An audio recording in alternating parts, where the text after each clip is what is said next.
आज की क्लास में हम विविध उदाहरण करने जा रहे हैं। ठीक है, तो अगर आपने पिछले सभी लेक्चर्स देखे हैं और पिछले लेक्चर्स के प्रैक्टिस शीट को सोल्व किया है तो आप ये विविध उदाहरण खुद ब खुद कर सकते हैं। ठीक है ना, एनसीईआरटी की बुक खोलिए, इन विविध उदाहरणों को आप पहले खुद ट्राई कर लीजिए अगर आपने पिछले लेक्चर देखे हैं तो। ठीक है ना, अगर नहीं देखे हैं तब तो फिर आपको यार पिछले लेक्चर देखने चाहिए और उसके बाद फिर विविध उदाहरण करने चाहिए। ठीक है ना, कर लीजिए। अगर किसी में कोई दिक्कत आए तो उसको आप देख लीजिएगा। ठीक है, चलिए जी, मैं आपको यहाँ से स्टार्ट करवा देता हूँ। तो ये वाला उदाहरण देखो भाई, क्या क्या रखा है। क्या रखा भैया, 3 - 2 आइटा 2 + 3 आइटा इंटू में 1 + 2 आइटा इंटू 2 - आइटा। ठीक है ना, हमें इसका संयुग्मी ज्ञात करना है। संयुग्मी मतलब कॉन्जुगेट। ठीक है, तो संयुग्मी ज्ञात करने के लिए सबसे पहले आपको इसको सिंप्लीफाई करना पड़ेगा और इसको a + आइटा b के रूप में लिख के आना पड़ेगा। ठीक है, कर लेते हैं सिंप्लीफाई। कैसे करेंगे, 3 की 2 से मल्टीप्लाई कर लो, 6, 3 की 3 आइटा से मल्टीप्लाई कर लो, 3 3 9 आइटा, फिर -2 आइटा की 2 से कर लो, माइनस का 4 आइटा, -2 आइटा की +3 आइटा से करोगे तो ये हो जाएगा -6 और फिर वापस +6 हो जाना है, यानी +6 अपोन में यहाँ पे 1 दूनी 2, 1 की माइनस आइटा से माइनस का 1 आइटा, 2 आइटा की 2 से 4 आइटा, 2 आइटा की माइनस आइटा से, तो ये हो जाएगा -2 आइटा स्क्वायर, बेसिकली +2 बन जाएगा। ठीक है, इसके बाद देखो तो हो गया 6 + 6 12, 9 आइटा -4 आइटा प्लस का 5 आइटा अपोन में 2 और 2 4, माइनस का 1 आइटा प्लस का 4 आइटा प्लस का 3 आइटा, है ना। और सिंप्लीफाई कर दो इसको, और कैसे, 4 - 3 आइटा से मल्टीप्लाई कर दो, 4 - 3 आइटा से ही भाग कर दो। ठीक है, तो ये हो जाएगा 12 × 4 = 48। ठीक है ना, 12 × 3 = 36, 5 × 4 = 20 और 5 × 3 = 15। माइनस का 15 होगा लेकिन फिर आइटा स्क्वायर हो गया ना, आइटा स्क्वायर वापस से माइनस हो जाएगा, तो बेसिकली प्लस का 15 हो जाएगा अपोन में a + b a - b, तो a² - b², 16 + 9 हो जाएगा। तो हमारा आंसर आ जाएगा 48 + 15 63, 8 5 13, हाँ ठीक है। माइनस का 36 प्लस का 20, माइनस का 16 आइटा अपोन में 16 और 9 25, 25 को अलग अलग करके लिख दो। तो ये जो प्रश्न है इसको हमने सिंप्लीफाई करके ऐसा बना लिया। ठीक है ना, माइनस का निशान है।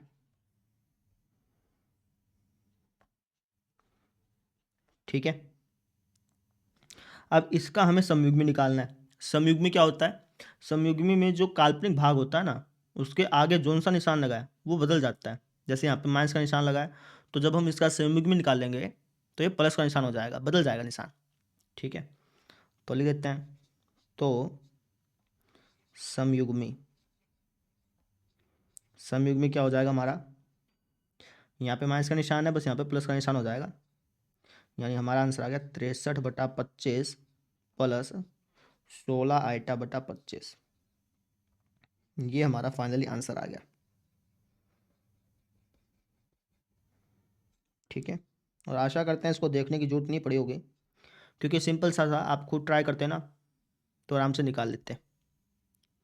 ठीक है, अगला उदाहरण देखो। अब ये वाला उदाहरण देखिए, क्या क्या रखा है कि समिश्र संख्याओं का मापांक और कोणांक ज्ञात करना है। बहुत ही आसान है। सबसे पहले हम क्या करेंगे, उसको सिंप्लीफाई करके a + आइटा b के रूप में लिखेंगे, है ना। करके दिखा देते हैं। तो यहाँ पे लिखा हुआ है 1 + आइटा अपोन में 1 - आइटा। सिंप्लीफाई कर लो, ये हो जाएगा 1 + आइटा अपोन में 1 - आइटा। इसके हम गुणा कर देंगे किसके साथ, 1 + आइटा से गुणा कर देंगे, उसी से हम भाग कर देंगे। तो ये हो जाएगा बेसिकली 1 + आइटा 1 + आइटा, 1 + आइटा का होल स्क्वायर हो गया, है ना। 1 + आइटा के होल स्क्वायर को जब आप खोलेंगे तो 2 आइटा बचेगा। ठीक है, यहाँ पे है a - b a + b, तो a square minus b square, जब आप इसको खोलेंगे तो यहाँ पे 2 बनेगा, 2 से 2 कट गया, ये आयटा बन गया, है ना। अब चाहें तो ऑब्जेक्टिव ग्राफिकली मेथड से भी इसका मापांक और गुणांक बता सकते हैं। कैसे? आयटा हमारा कहाँ होता है? आयटा सर हमारा यहाँ पे होता है ना। अब मापांक क्या होता है? मापांक होता है इसकी केंद्र से दूरी। आयटा जो है वो केंद्र से कितना दूर है? आप कहेंगे सर 1 यूनिट, तो आप डायरेक्टली लिख सकते हैं कि भैया मापांक जो है वो हमारा 1 यूनिट होगा। ठीक है। कोणांक क्या होता है कि ये जो पॉइंट है ये पॉजिटिव एक्स एक्सिस के साथ, पॉजिटिव एक्स एक्सिस के साथ कितने का कोण बना रहा है? तो आप कहेंगे सर 90 डिग्री का, तो कोणांक कितना हो जाएगा? 90 डिग्री हो जाएगा। समझ में आ गई? बस हो गया, है ना। लेकिन कई बार टीचर इससे एतराज़ कर लेते हैं, वो बोलते हैं कि यार ऐसे ग्राफिकल मेथड नहीं करना, प्रॉपर तरीके से करो। तो प्रॉपर तरीके से भी किया जा सकता है, लेकिन वो थोड़ा सा लेंथी हो जाएगा बस, है ना। आयटा को लिख सकते हैं 0 प्लस आयटा। ठीक है। अब हमें इसको r into cos theta plus iota sine theta के बराबर रख देना है। वहाँ से क्या होगा कि हमारे पास आर की वैल्यू आ जाएगी, आर होता है हमारा मापांक, और थीटा की वैल्यू आ जाएगी, वो क्या होता है हमारा कोणांक। करके दिखा रहा हूँ, लेकिन आप खुद ब खुद ट्राई कर लीजिएगा, क्योंकि फिर बोरिंग हो जाता है, लंबा प्रोसेस हो जाता है ना, इसलिए। चलिए कोई नहीं, करके दिखा देते हैं। तो मैं इसको बराबर रख लेता हूँ किसके? तो 0 प्लस आयटा को अपन बराबर रख लेते हैं आर कोस थीटा प्लस में आयटा साइन थीटा के। ठीक है। तो अगर मैं कंपेयर करूं तो 0 बराबर हो जाएगा आर कोस थीटा के, और 1 बराबर हो जाएगा आर साइन थीटा के, है ना। इन दोनों को स्क्वायर करके जोड़ दो, तो इन दोनों को स्क्वायर करके जोड़ोगे तो वहाँ से आपको आर की वैल्यू मिल जाएगी। किसकी वैल्यू मिल जाएगी? आर की वैल्यू मिल जाएगी। ठीक है। क्या मिलेगी जी? ये मिलेगी आपको 1, है ना। आर की वैल्यू आ गई। अब आर की वैल्यू को इसके अंदर रख दो और इसके अंदर रख दो, वहाँ से आपको थीटा की वैल्यू मिल जाएगी। रख के दिखा देता हूँ। तो इसको आप एक काम करना, इसको समीकरण 1 मान लेना, इसको समीकरण 2 मान लेना। ठीक है ना। मान भी लेते हैं, चलो। समीकरण 1, समीकरण 2। तो आर का मान समीकरण 1 व 2 में रखने पर,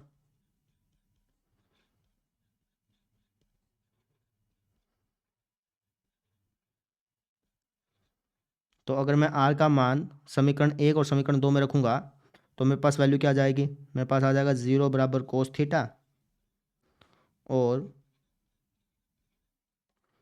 अगर मैं यहाँ पे आर का मान रखूँगा तो 1 बराबर साइन थीटा। तो मुझे थीटा का ऐसा मान चाहिए जहाँ पर कोस 0 हो, साइन 1 हो। ऐसा मान कौन सा होता है? 90 डिग्री होता है। तो इसका मतलब ये होगा कि थीटा की जो वैल्यू है वो कितनी है? 90 डिग्री। ठीक है ना। ये आपका क्या निकल गया? ये निकल गया मापांक, और ये क्या निकल गया? कोणांक। ठीक है। ग्राफ से हमें तुरंत पता चल ही गया था। समझ में आ गई? ठीक इसी तरीके से ये करना है सेकंड पार्ट। ठीक है। तो इसको आप खुद कर लें, खुद करेंगे ना तो बढ़िया रहेगा, मैं कराऊंगा तो फिर फ़ायदा नहीं होगा। तो इसको आप खुद करें। ठीक है। एक बार ग्राफिकली करके देख लें और एक बार अलजेब्रिकली इसको सॉल्व करके देख लें। क्लियर? अब चलते हैं अगले उदाहरण पर। वाला उदाहरण देखिए, इस टाइप का उदाहरण मैंने पिछले लेक्चर्स में करा रखा है। ठीक है ना। क्या लिखा कि x प्लस आइटा वाई इसके बराबर है, हमें x square plus y square का वैल्यू 1 के बराबर दिखाना है। बहुत सिंपल है। हम क्या करेंगे? कॉन्जुगेट करेंगे। ये हमें दिया हुआ है ना, सबसे पहले इसको लिख लो। x प्लस आइटा वाई बराबर दिया है a plus iota b upon में a माइनस आइटा बी। इसको मान लो समीकरण नंबर 1, है ना। अब क्या करो? दोनों तरफ कॉन्जुगेट कर दो, दोनों तरफ संयुग्मी कर दो, है ना। दोनों तरफ संयुग्मी करने पर,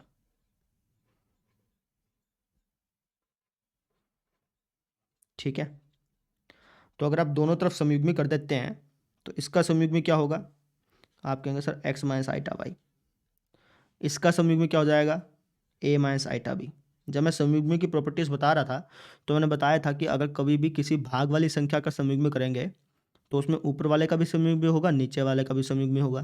तो इसका संयुग्मी किया तो ये आ गया, इसका संयुग्मी क्या हो जाएगा?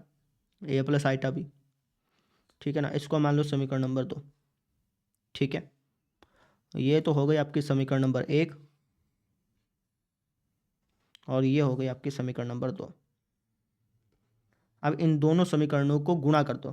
क्यों गुणा कर दे भैया? तो ये गुणा करोगे तो ये हो जाएगा ए प्लस बी ए माइनस बी ए स्क्वायर प्लस बी स्क्वायर हो जाएगा। इस तरीके से ए स्क्वायर माइनस बी स्क्वायर होगा, लेकिन क्योंकि आइटा है तो वो प्लस में बदल देगा, है ना, और हमें ये वैल्यू मिल जाएगी। जो हमें सिद्ध करना वो अपने आप ही हो जाएगा, ठीक है। तो हम क्या करेंगे, समीकरण 1 और समीकरण 2 की गुणा, समीकरण 1 व समीकरण 2 की गुणा करने पर,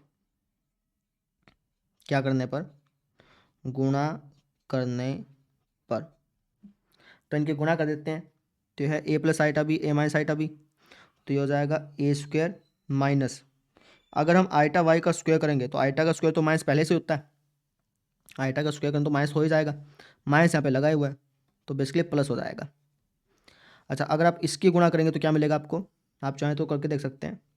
ए प्लस आइटा बी ए माइनस आइटा बी हो जाएगा, अपोन में यहाँ पे क्या हो जाएगा, ए माइनस आइटा बी इंटू ए प्लस आइटा बी हो जाएगा, बेसिकली कट जाएगा, है ना। यानी कि हम कह सकते हैं कि x square plus y square बराबर आ जाएगा 1 के, और यही हमें प्रूफ करना था। हो गया। जब भी इस टाइप का क्वेश्चन आ जाए ना, एक्स प्लस आइटा वाई दे दे और बोल दे कि भैया ये सिद्ध करो, तो आप क्या करना, कॉन्जुगेट ले लेना, फिर उसकी मल्टीप्लाई कर देना, आपका आंसर आ जाएगा, ठीक है। दूसरा तरीका भी होता है, वो आपके बुक में लिखा हुआ है, चाहे तो आप दूसरा तरीका भी देख सकते हैं, ठीक है।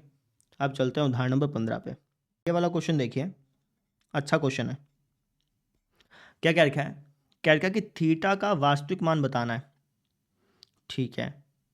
और बोल दिया कि ये जो यहाँ पे लिखा हुआ है ना, ये जो है ये मात्र वास्तविक है। इसका क्या मतलब हुआ वो समझो। जैसे कभी भी आपको ये स्टेटमेंट ऐसे लिखी मिल जाती है, तो हम क्या करते हैं, इसको ए प्लस आइटा बी के रूप में लिखने की कोशिश करते हैं, है ना। तो क्वेश्चन में ये लिखा हुआ है कि जब आप इसको सिंप्लीफाई करके ए प्लस आइटा बी के रूप में लिखोगे ना, जब आप इसको सिंप्लीफाई करके ए प्लस आइटा बी के रूप में लिखोगे, तो उसमें ए प्लस आइटा बी में जो बी होगा ना, वो बेसिकली जीरो होगा, ये कहना चाह रहा है। आप कहेंगे ऐसे कैसे, वापस देखो क्या कह रखा है कि ये जो है ना, ये मात्र वास्तविक है। इसका मतलब क्या हो गया कि इसको जब सिंप्लीफाई करोगे तो सिर्फ वास्तविक भाग ही आएगा, इसका बेसिकली जो काल्पनिक भाग होगा ना, वो यहाँ पे नहीं होगा, वो यहाँ पे नहीं होगा, इसका मतलब वो जीरो के बराबर होगा। समझ में आ गई। कभी भी हम इस टाइप की इक्वेशन को सोल्व करते हैं तो हमें जो फॉर्म मिलती है वो ए प्लस आइटा बी के रूप में मिलती है। क्वेश्चन में कहा गया कि ये जो है ये मात्र वास्तविक है, इसका मतलब ये हो गया कि इसका जो बी है उसको हमें जीरो के बराबर रखना पड़ेगा, फिर तभी तो हमारा वास्तविक वास्तविक बचेगा, ठीक है। बी को जीरो के बराबर रखने के बाद फिर बोला कि बी को जीरो के बराबर रखने के बाद थीटा की वैल्यू निकाल लेना, ठीक है। ये बात बोली गई है, क्लियर। करके दिखाते हैं। तो पहले इसको सिंप्लीफाई कर लें, स्टेप तो आपको सारे पता चल गए होंगे। तो पहले हम इसको सिंप्लीफाई करते हैं, कैसे, प्रमेयीकरण कर देंगे। तो हम गुणा कर देंगे 1 + 2 आइटा साइन थीटा से, और इसी से भाग कर देंगे, इसी से गुणा कर दिया, इसी से भाग कर दिया। तो बेसिकली क्या हो जाएगा, 3 एकम 3, 3 की 2 आइटा साइन थीटा से कर दो 6 आइटा साइन थीटा, है ना। 2 आइटा साइन थीटा की 1 से कर दो 2 आइटा साइन थीटा, ठीक है। 2 आइटा साइन थीटा की 2 आइटा साइन थीटा से कर दो, तो 2 दूनी 4, आइटा की आइटा से हो तो आइटा स्क्वायर जो कि माइनस हो जाता है, तो बेसिकली बन जाएगा -4 साइन स्क्वायर थीटा, ठीक है, ठीक है। अब यहाँ पे है a minus b a plus b, तो a square minus b square, a square minus 2 eta sine theta का स्क्वायर करना, 2 का स्क्वायर 4, आइटा का स्क्वायर माइनस लग जाएगा, माइनस पहले से है ही तो प्लस हो जाएगा, तो हो जाएगा 4 साइन स्क्वायर थीटा, ठीक है। अब इसका जो वास्तविक भाग और जो काल्पनिक भाग है उसको हम अलग अलग करके लिख लेते हैं।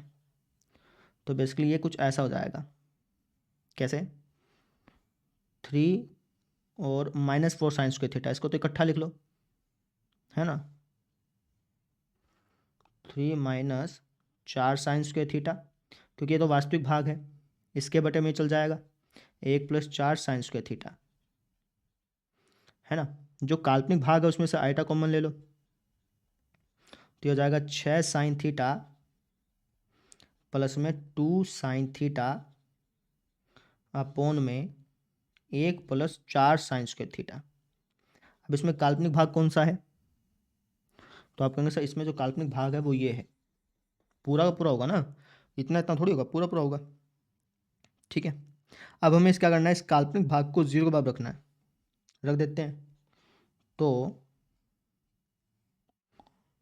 जो काल्पनिक भाग है 6 साइन थीटा प्लस में 2 साइन थीटा अपोन में 1 + 4 साइन स्क्वायर थीटा, इसको बराबर रख दिया हमने 0 के, ठीक है।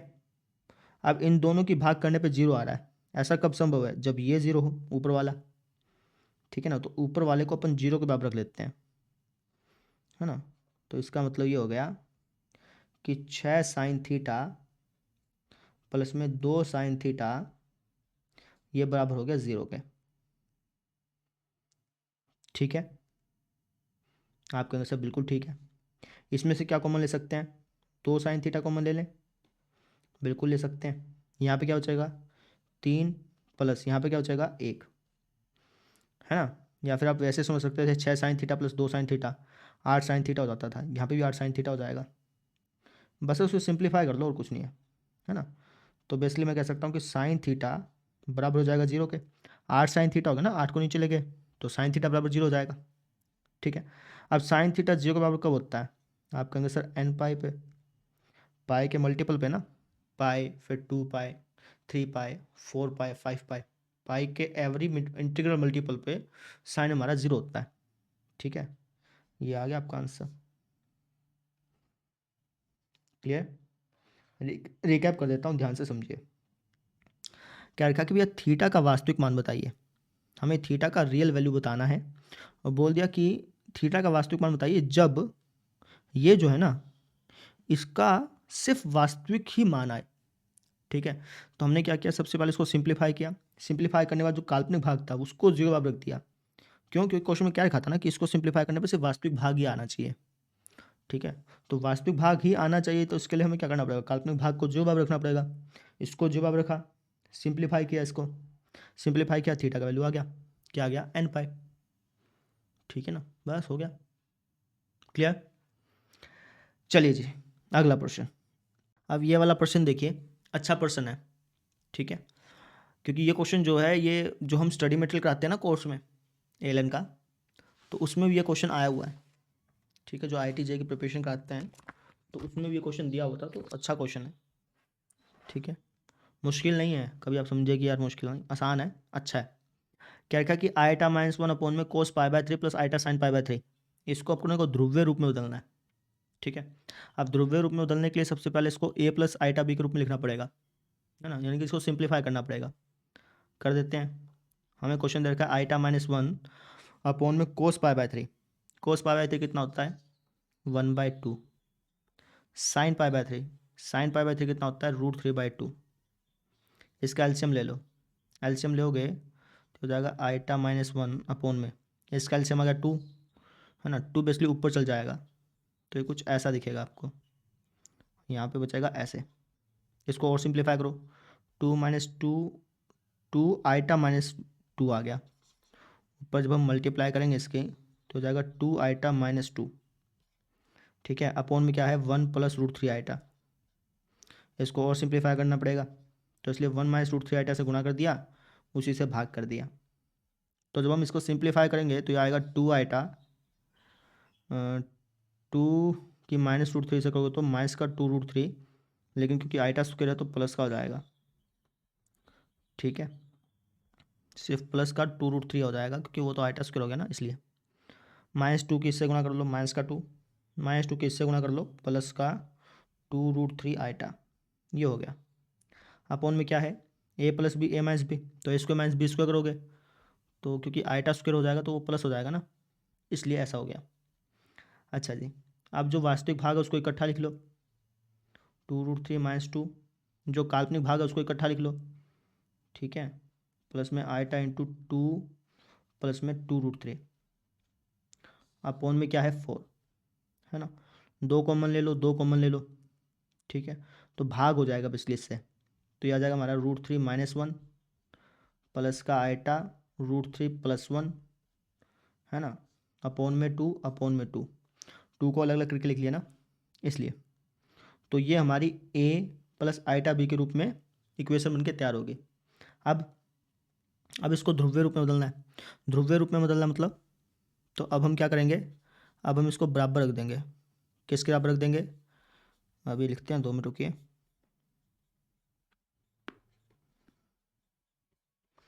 इसको हम बराबर रख देंगे r cos थीटा प्लस में आईटा साइन थीटा के, इसके बराबर रख देंगे, है ना। बराबर रखने में फिर कंपेयर करेंगे, है ना, आंसर आ जाएगा, ध्रुवीय रूप में अपने बदल जाएगा।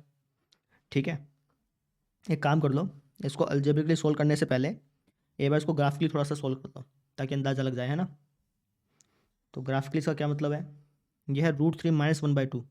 √3 की वैल्यू कितनी होती है, √3 की वैल्यू होती है लगभग 1.7 समथिंग, है ना, कि √2 हो गया अपना, √2 हो जाता है 1.7 समथिंग।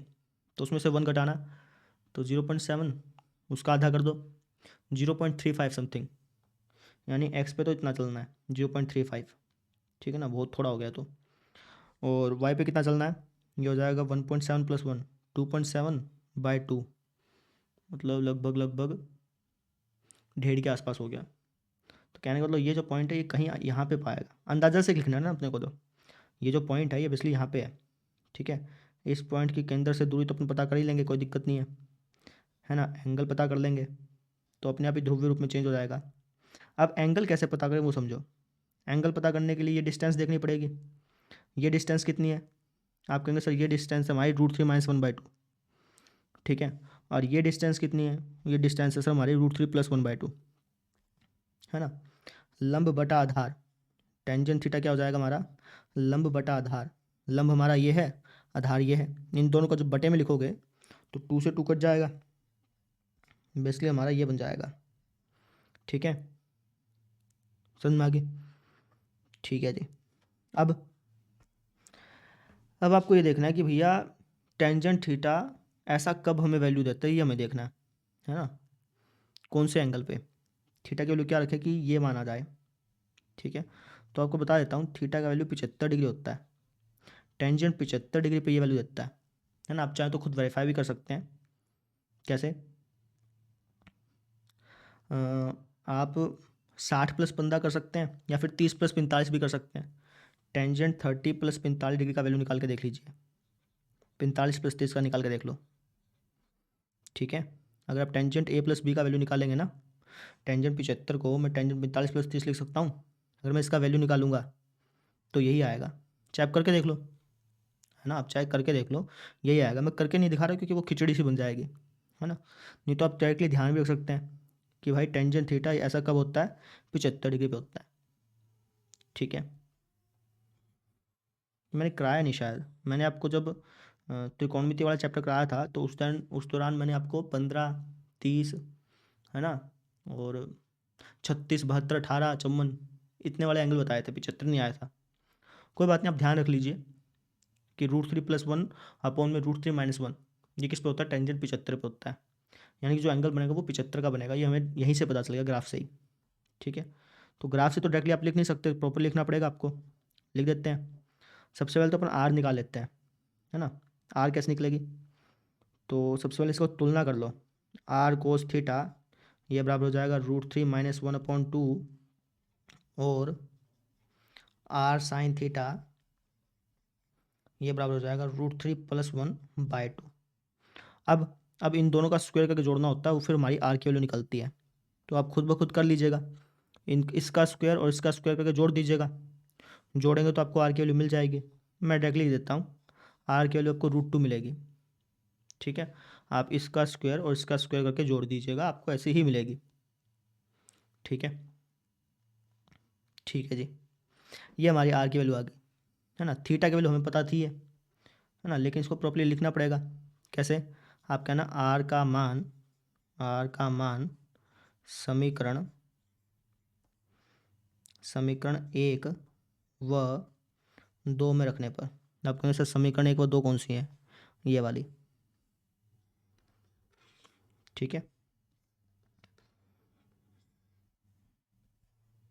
ये क्वेश्चन है आसान, बस थोड़ा सा लेंथी है और कुछ नहीं, ठीक है।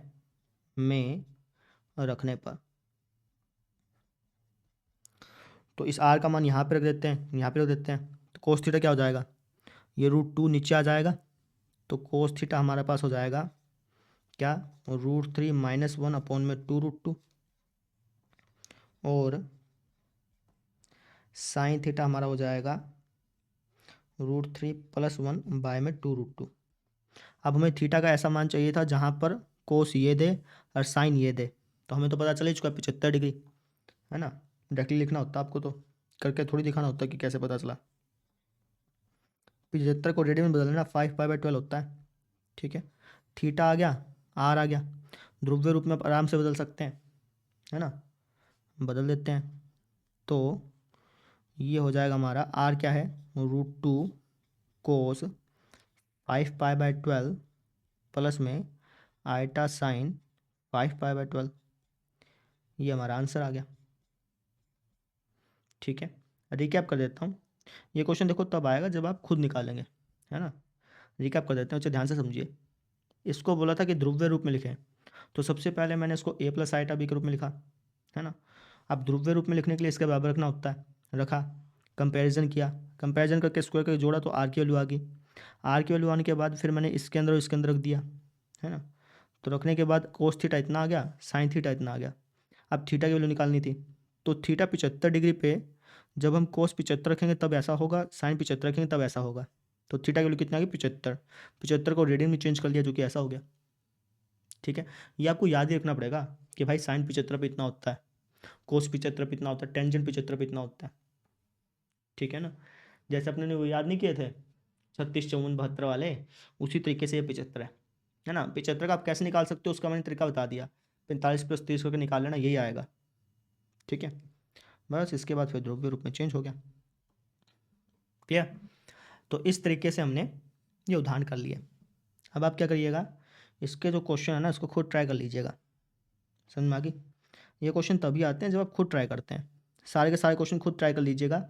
मैक्सिमम क्वेश्चन, मैक्सिमम क्या, सारे के सारे क्वेश्चन मैंने प्रैक्टिस शीट में करा रखे हैं, समझ रहे हैं। जो प्रैक्टिस शीट मैंने आपको दी थी ना उसमें सारे के सारे क्वेश्चन आए हुए हैं, सारे A to Z। एक भी ऐसा क्वेश्चन नहीं है जो प्रैक्टिस शीट में ना आया हो।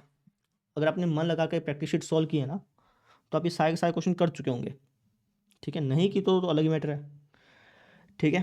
कोई बात नहीं, फिर भी आप कर लीजिएगा यहाँ तक ट्राई, है ना। सारे के सारे क्वेश्चन कर लीजिएगा एक बार ट्राई, ना निकले तो कोई बात नहीं, आप कल देख लीजिएगा, ठीक है। तो फिर कल मिलते हैं फिर, थैंक यू।